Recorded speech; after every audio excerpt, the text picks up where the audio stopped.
Welcome back to the Marcus Milione podcast.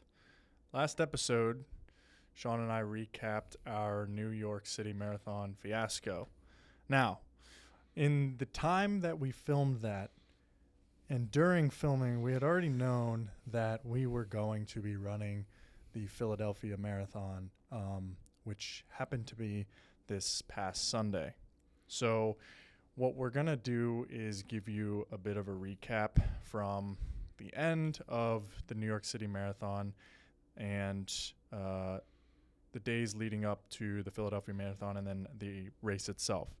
Now, I guess I have my own reasons for why I didn't really talk about it. I kind of just wanted to do it as a kind of just get one under my belt.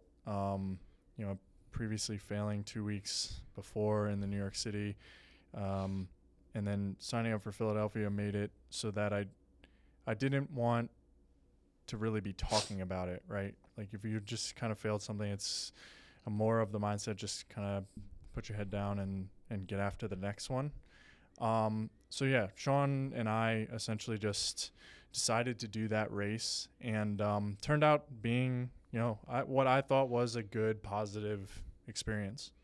Yeah, similar experience to Marcus. I did the New York City Marathon and I finished it, but given how it went and, I spent some time in the medical tent, it was like I really wanted a baseline to work upon. And then that baseline for the New York City Marathon, I just didn't feel was accurate given the circumstances. So yeah, shortly after that, we just signed up for the New York. And then my reasoning is pretty much the same. It's, you just kind of want to do it on your own. You just kind of want to, I don't know. It was very much a public thing, the New York City Marathon, which I loved, and it gave me a lot of motivation. But after failing, or not necessarily failing, but not reaching my goal, I just kind of wanted to hunker down for the 2 weeks, get my mind in a different place where, all I had to really think about was myself, and then go give it my best shot, which is what we did. And I agree with Marcus. It was a good experience, and we learned a lot from that race as well. Mm-hmm.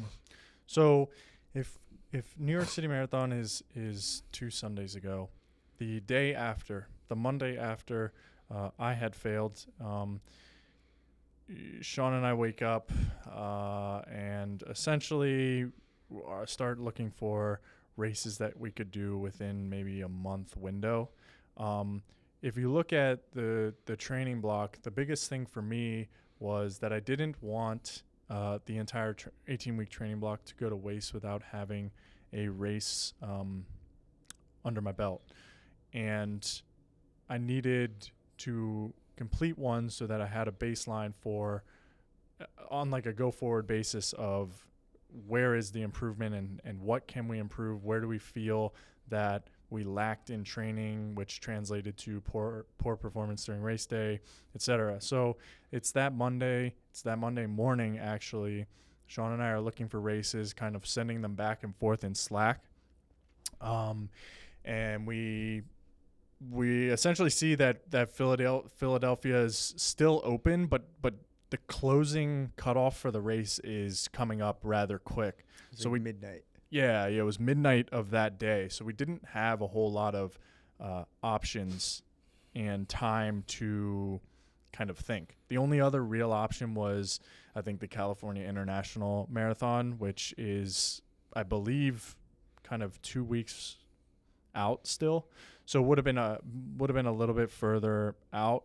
And I just wanted to get back on the horse as fast as possible. For me, I think mentally that was going to be one of the things that helps kind of overcome the disaster that was New York City the fastest. So we sign up, and then it's like we have to shift our mindset into how do we essentially taper for the next 2 weeks leading up to this race, because this whole entire time, as most of you know, we had been following the Pete Fitzinger 18-week training block plan. Obviously, that builds you in a 2 week taper or 2 to 3 week taper before the I guess, main marathon that you're trying to run. But now that we have one kind of 2 weeks after the one we were supposed to race, I was scrambling trying to figure out what we were supposed to do training wise, because I didn't want to just wing it. So luckily in the back of the Pete Fitzinger book, he has like kind of multiple marathoning schedules. And unfortunately, it only, the lowest turnaround that it had was 4 weeks. And he wrote in the book, if you're trying to do multiple marathons within less than 4 weeks in between each other, like, you're kind of on your own. So I just took the last 2 weeks of the 4-week training plan, and that's what Shawn and I followed. Shawn, since he completed the New York City, took, I think, a couple extra days of rest than I did. I was just back out running on Tuesday, 2 days after the Sunday disaster. Yeah. So, back to what Marcus was saying about finding a race. It was kind of the three main races I was looking at were the Philadelphia, the California International, like Marcus said, and then I looked at like Houston, which was further out than the California International. And it was one of those things where it was like, look, let's just sign up for it and get it over with, because what was I going to do? What were we going to do if we did a race that was later? Like, were we going to go into a small training block? Like, I don't think mentally we were ready for that, because we just completed 18 weeks. We had this disaster marathon, and then we're going to go into like a not like a half-ass, but like a kind of a whip it together real quick. Let's see if we can get a training block in. So we were just like, look, this is the shape we're in. The 18 weeks didn't go to waste. Let's just bang it out. Let's just get it over with and try to get something under our belt and at least finish in a time where we feel like we gave it a good shot. So that's what we did. And I took a few days, but essentially it was just like another taper, which was a little bit weird, because then at that point it's like you do a, what was it, 3 week for New York? Yeah. 3 week taper for New York. You do the race, and then you have a 2 week taper, or like, I guess, a week and a half week taper for Philadelphia, which I think mentally was a little weird for me, because it was like, I feel like I've been tapering for over a month now. Am I losing any of my fitness or my endurance? Because, there's not much like speed work. There's not much threshold work. You're just kind of getting out there, getting on your feet. So that was weird, but, I felt fresh and my legs felt good, which is all I could really ask for. But other than that, it was just kind of forcing ourselves to make that decision. We had a couple, a day to figure it out. We were either going to do it or we weren't going to do it. Pulling the trigger, taking the leap, and I think it worked out. I was worried about any sort of overuse injury during the 2 week in between New York City and Philadelphia. But at the same time, I kind of like shifted my mindset of, there's a few harder runs that first week. And then I think our longest run was a 14-miler the Wednesday, 3 days after New York City. And then it was like a Sunday 11-mile long run. And I took and then like recovery runs scattered in. I just decided that I was going to run the long runs hard, try to maintain fitness, and then take the recovery runs really slow and just make sure that I didn't get injured. 3 weeks before New York City, I was dealing with that shin splint that had me like limping during all of my runs. So I didn't want that to come back. And luckily it didn't. And I don't have any issues with it right now. So it seems that the rehab has been helping, and I'm going to just make sure I stay on top of that, strengthening the muscles around that shin. And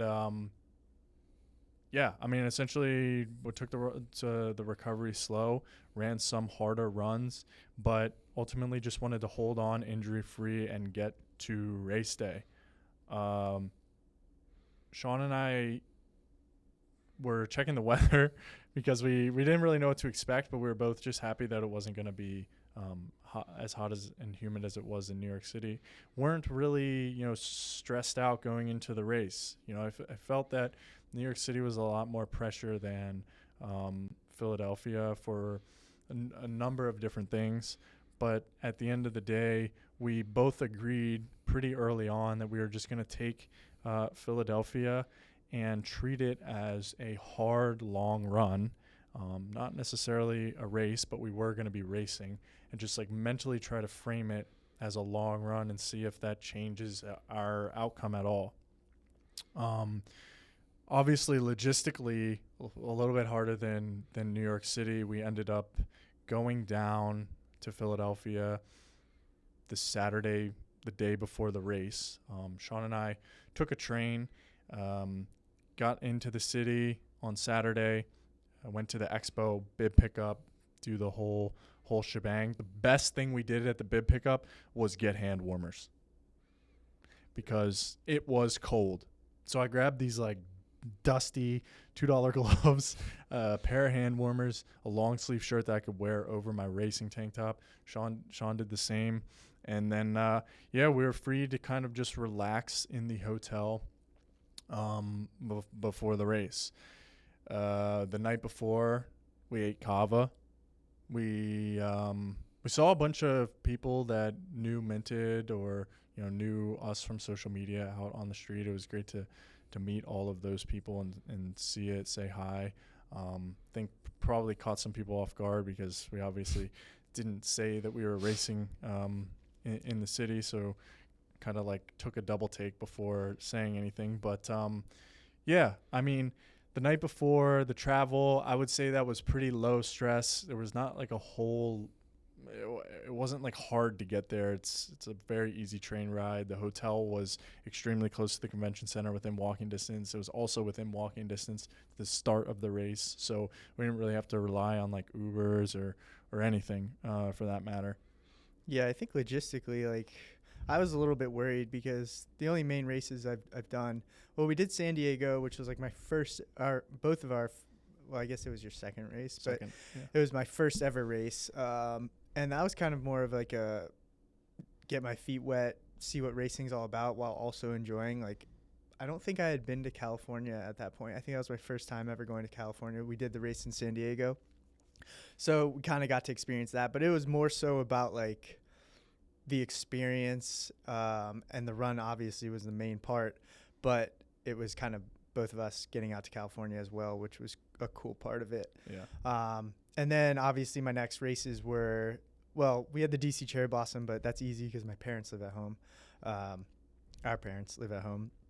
But then we just had the New York City Half and then the New York City Marathon, which we don't have to do anything for because we live in New York. So I was a little bit worried because I get pretty like anxious about like traveling and making sure everything's good to go before any race, and as I'm sure a lot of people do. So, taking that train, we were getting in at packing, making sure I didn't forget anything. Like, that was brutal. Like, I was sitting in my room going over a checklist in my head for like an hour. Cause one time we did the the DC Cherry Blossom, we were driving home to Virginia. We got about an hour, 2 hours into the ride home. And then we realized we both forgot our bibs. So we had to turn all the way back. So it was like one of those things where it's like, how do you forget the most important part of your race, which is like how you get tracked and getting your time, official time. So I was like, if I can forget that, then God knows what else I can forget without realizing.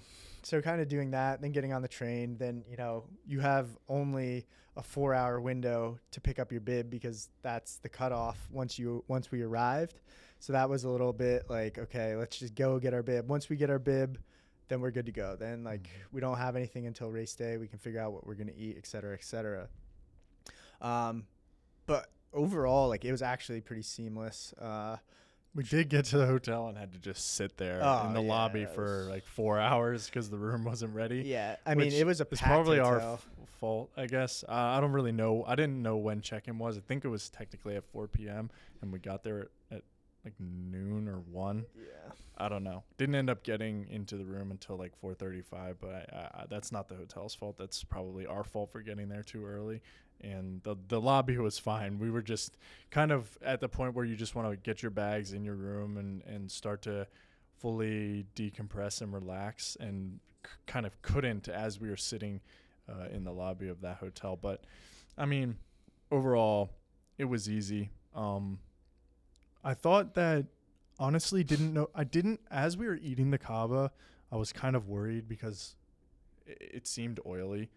And anytime I eat something super oily, I have like stomach issues when I'm running, especially running hard. Luckily during the race, nothing ended up happening, but that turned out to be, I think, an okay meal. I mean, we just got like rice and chicken and tried to keep the spices, kind of chilled out and nothing too crazy or something new. But Yeah. overall, I mean, I probably would have ended up eating some variation of the same thing if I was cooking it at home. Yeah. I think. I think my biggest concern was that, like, sometimes with those places, you don't know, they can have like a little bit of hidden spice in it. And just like that past week, I got like a Tex-Mex panini, and it like totally messed my stomach up because I don't know, they added a little extra habanero or jalapeno on whatever they put in it. So I was a little bit worried about that, but it wasn't bad. I agree that it did feel very oily. Like I was eating it and I was like, oh my God, like it felt like it was just sitting in my stomach. We both had a little bit of stomach issues that night. Yeah, but I think that was probably the nerves, and also like it was a new type of food we were eating. We don't eat that type of food often, so I think our bodies were just a little bit shocked. But other than that, like the morning of, I didn't really have any issues. No. I think it was more a mental thing. Like you really just don't want to. You Overanalyzing. never want to deal with stomach issues because it's one of those things where it's like there's nothing you can do in training to prevent you from getting stomach issues other than making sure you're eating the same diet on race stomach week. issues will just ruin a race. I mean, once it hits, you're kind of just looking for the next Porta John, like along the route and stuff, and that's all you can think about. But the morning of, Shawn and I had gone to like a little grocery mart in New York City before we took the train, and we picked up just plain instant oatmeal.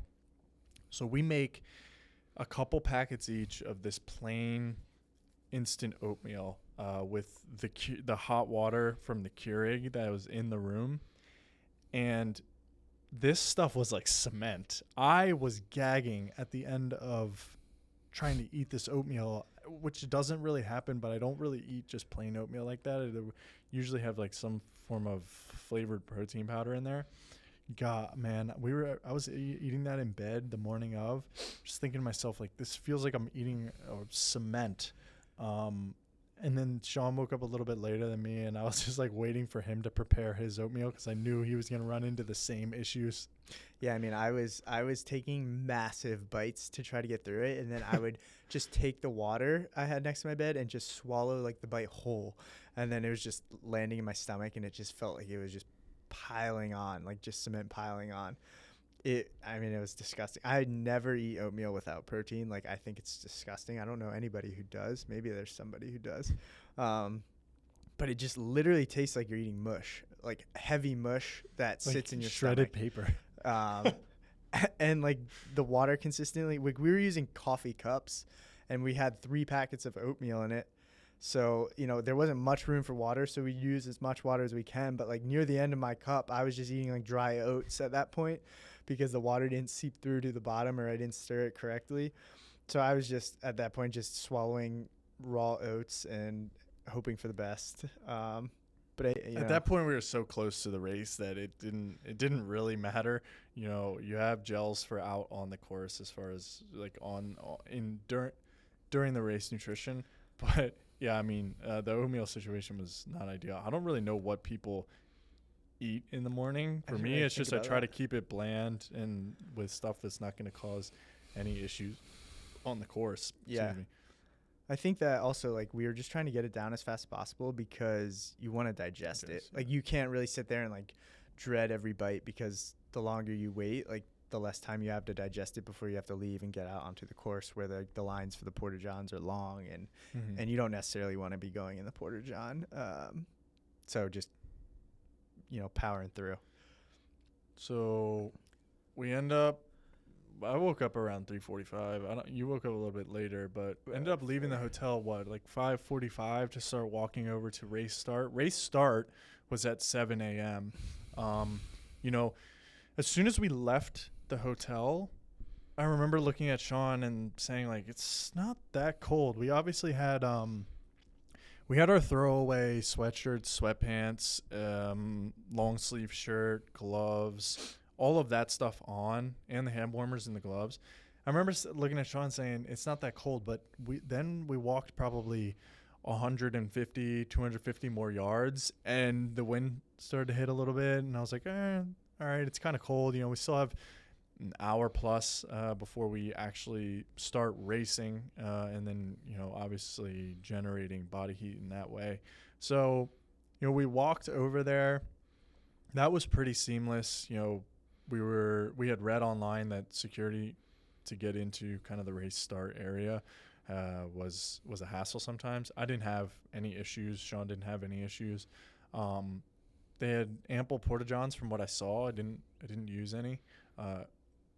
And yeah, so then it's just like waiting to race essentially. I think logistically it's just so much more simple than New York. Like New York is a beast in itself. Like you have to hop on a ferry or a bus, get to the Staten Island. Once you're in Staten Island, you got to, do whatever you got to do to get to your corral. And it's just like security. Here it was more so just you see a line, that's the security line. You wait in the line. Yeah. And the line can be long. We were probably in it for like maybe, 20 minutes. But then they wave the wand and then you're into the race. And then you know exactly where to go. Like there's not much confusion. Whereas New York, it can be a little bit hectic and it can be confusing and you have to get there like super early. Technically for Philadelphia, you could have arrived whenever you wanted and just hope that the security line wasn't long and then you would have been ready to go. Yeah, it wasn't a far walk from security to the race start. Shawn, they also had some heated tents now. Like Shawn and I we don't have a ton of races under our belt, so I don't know how normal that is. But we did end up wandering into a heated tent with a bunch of other runners, which was really nice. I mean, just to get out of the wind and get a little bit of heat before getting out onto kind of the area with the starting corrals and started warming up.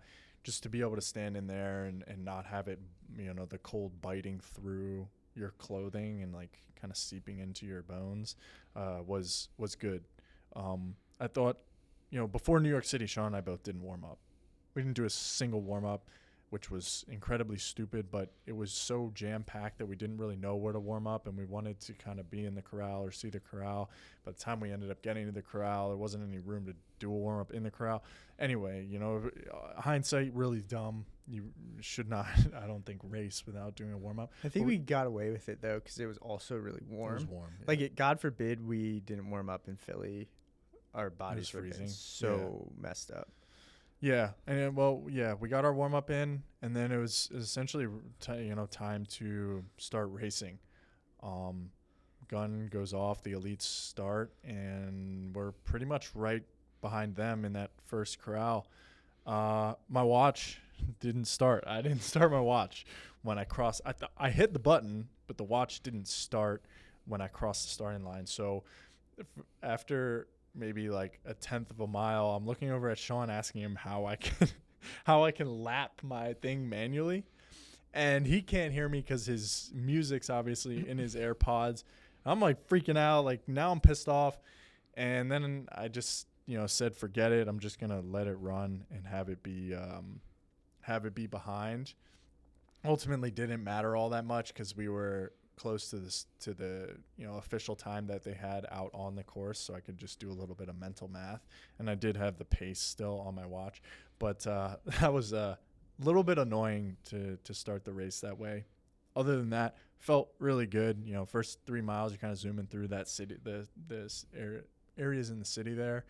Crowds were really good, I thought, for the most part. Yeah, I think the only issue I had was that I probably had to go to the bathroom, like take a pee 30 minutes before, but it was to the point where the lines were way too long for me to get out of the corral and get back in time.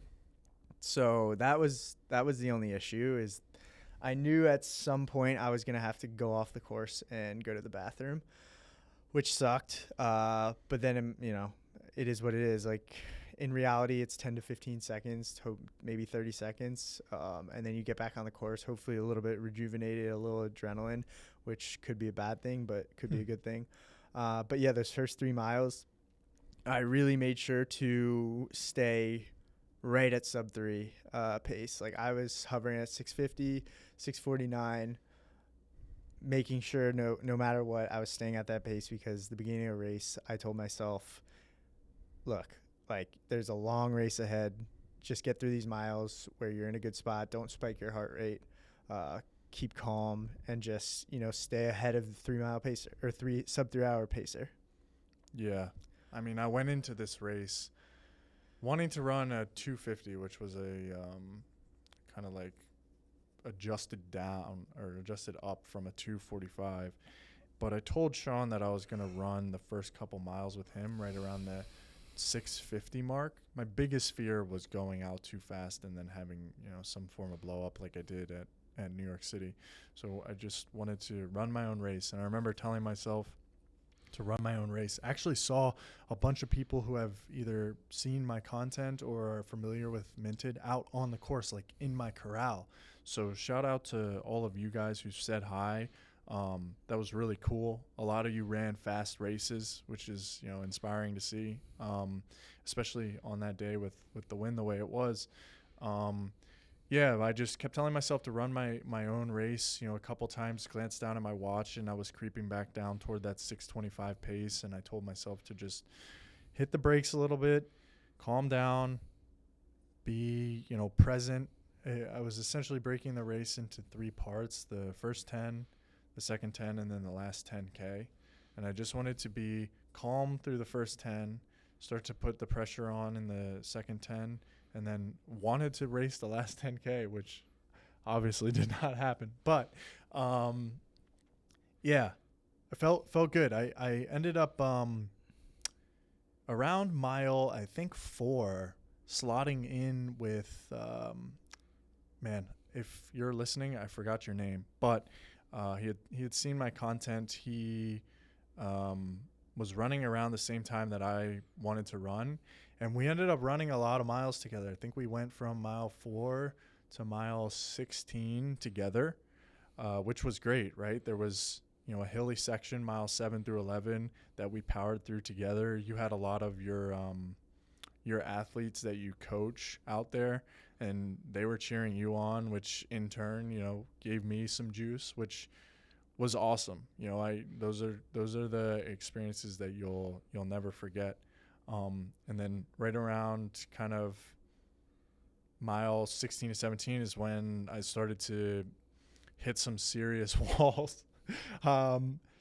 Yeah, I guess I'll let Shawn talk about his first half of his race, because mine went really well. I was running like 625s and feeling good. Yeah, I agree. I mean, I think I ran it pretty flawlessly in terms of like what I wanted to do. I was running like probably averaged around 645 for the first, I don't know, maybe 645 to 648 around the first like 18 miles. I would say I was consistently just mile after mile, even though it felt hard. Like I would look down at my watch and I was on pace. And then, I had a few experiences like Marcus where people would just, you just kind of gather around and you're all going up the same hill. You all have the same headwind. You're all dealing with the same stuff. So you look into your left, see somebody, and you both just kind of give this like nod and smile of like, God damn, this sucks. You're just in it together. But you got to get through it. You just got to, once you get up that hill, hopefully it's a downhill, one step at a time. So that was fun. There's that camaraderie between racers. And I met a few people who, I never knew, but you're both just kind of battling it out together, and it's fun.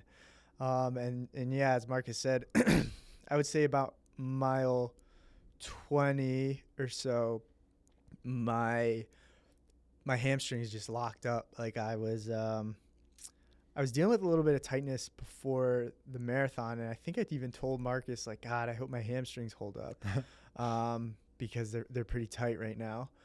it wasn't necessarily like an injury. It was more so like I didn't feel like I had full range of motion while I was, tapering. And then, by mile 20, I think it was just like a lot of fatigue. I was tired. It was cold. It was cold, and like my muscles were definitely not warm. And then just battling against the wind, they locked up on me. I had some salt tabs in my pocket. I dumped them in my mouth. I prayed to God that they worked. They helped a little bit, honestly. Like they did. But I think at that point, by mile 22, I knew it was too far gone. And then, I think it was mile 24, because I had built so much of a cushion in front of the sub 3 that even though I started slowing down, I didn't get passed by that sub 3 pacer until mile 24, which was like, I mean, that was just like, God damn, like that sucks.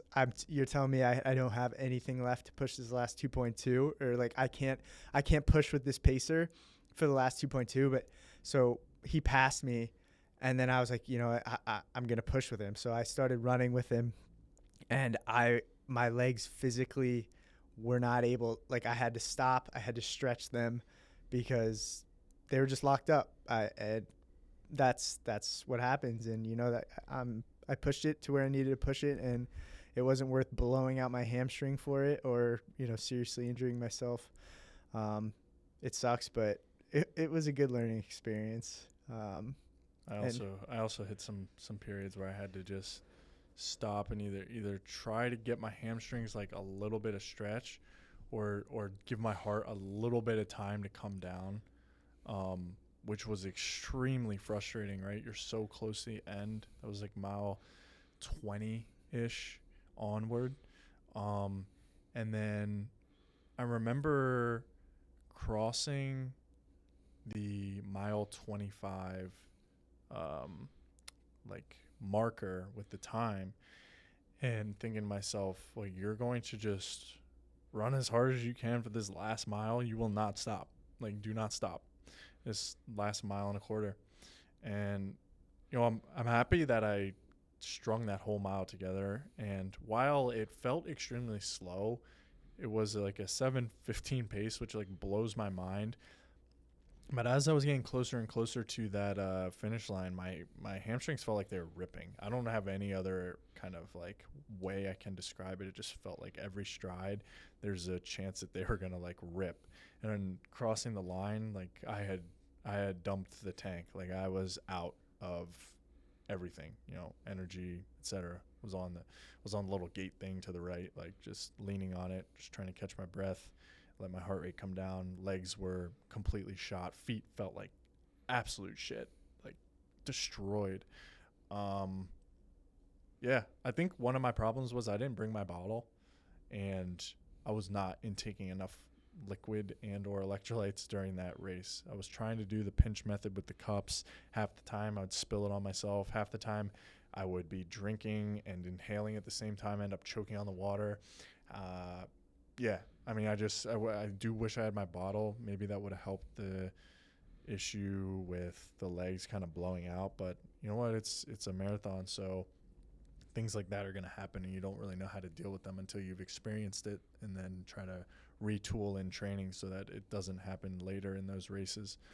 Overall, we finished at 3:03, got one under my belt, didn't waste the entire 18-week training block. Am I happy with the 3:03? I'm not ecstatic about it. You set out on 20 weeks ago with the plan to try and run a 2:45. Is it super ambitious for a first marathon?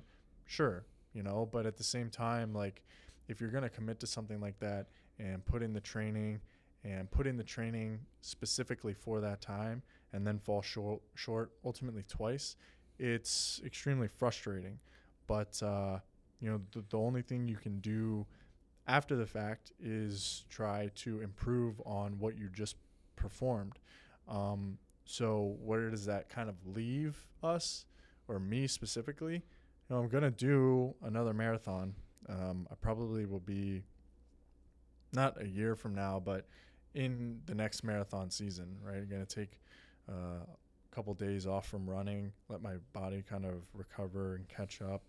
And then it's back to figuring out where we went wrong, essentially, I guess. Yeah. To kind of like recap the end of the race. And one thing that I thought was really interesting was that, I think my body generally and like my heart rate I don't think I could have raced a better race in terms of that aspect. Like I was hovering around a 150 for most of the race, 148 to like 152, heart rate, which is perfect. Exactly where I wanted to be. I think I averaged a 144, but at the end I was at that point like had to walk some areas, so it lowered the average. So in terms of that was great, but my legs just couldn't do it. I would say around when I finally conceded to the pacer around probably like mile 24 and a half,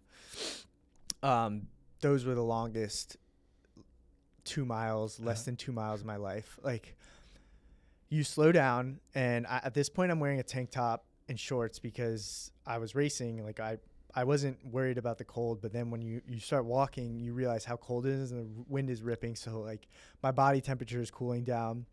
My legs are getting tight, even tighter than they already were. And I physically was just like, I had to run, let's say like 0.2 miles and then walk 0.1 every time for those last, a little bit over a mile. I saw a random stranger who had bananas for a friend, and like, you write on the banana skin, like motivational messages. It was like, Sarah, blah, blah, blah. She was like, I have bananas I took the banana and I just was like, anything to stop these cramps. Like I was inhaling it, and the banana was like brown. Like but I didn't care. It tasted so good, and I needed all the help I can get. Inhaled that, kept going, didn't really help me. And then, near the finish line, everybody's cheering. That's where everybody's supposed to get that last surge of like the kick where you power through and you finish strong. I had 0.3 miles left of the race. The crowds were all screaming, and I couldn't run. Everybody was like, you just have to dig deep. You have it.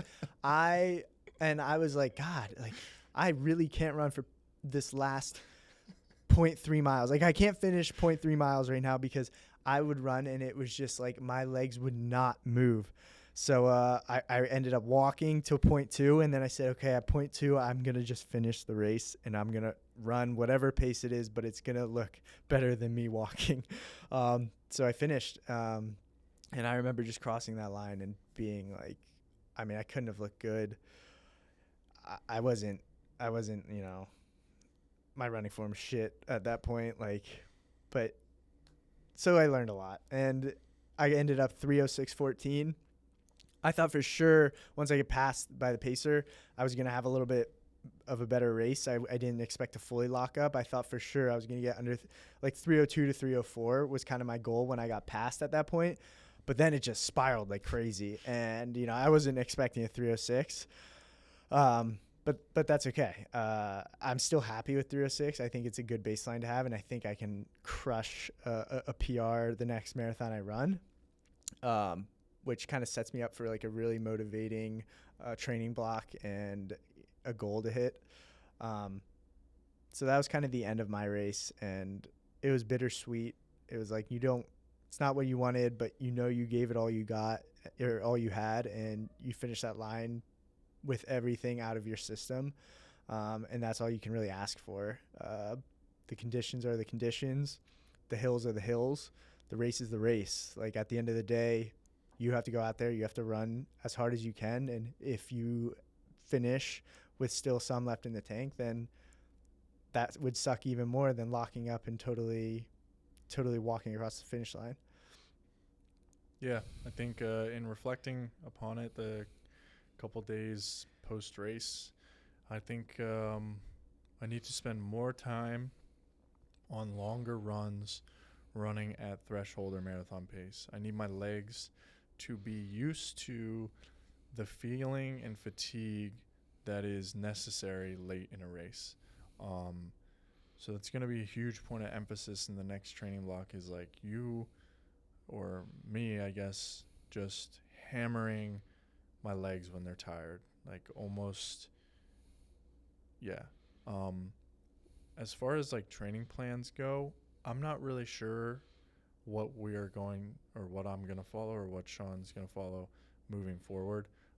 I've toyed with the idea of getting a coach who would know kind of something more specific and tailor the training to the type of runner that I am, which I still is in its infancy. So I'm not sure if I even know what kind of runner I am. You know, maybe I'm just a faster, shorter distance person, like a 10 mile to half marathon.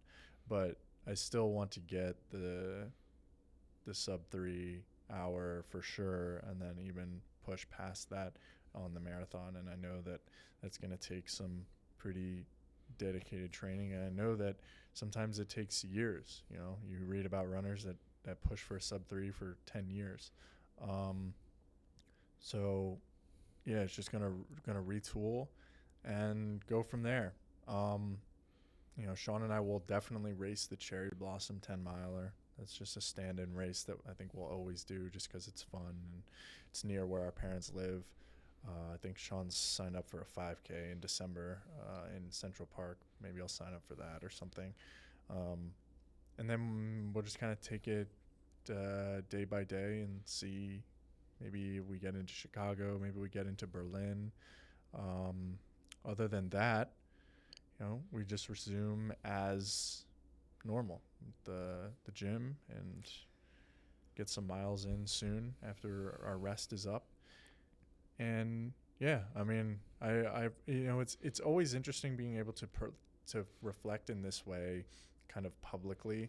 You know, it was interesting to do after New York City since that's a pretty big failure, and it's interesting to do now. But I think it's a good exercise in kind of like, you can't always just set a goal and hit it on the first try, right? Like if that's how it worked, it wouldn't be as sweet when you do check off some of those bigger boxes.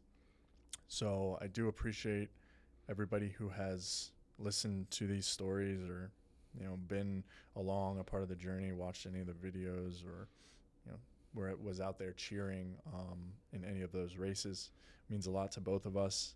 It's always fun to meet you guys and, you know, hear your running stories, or, you know, why you are out there.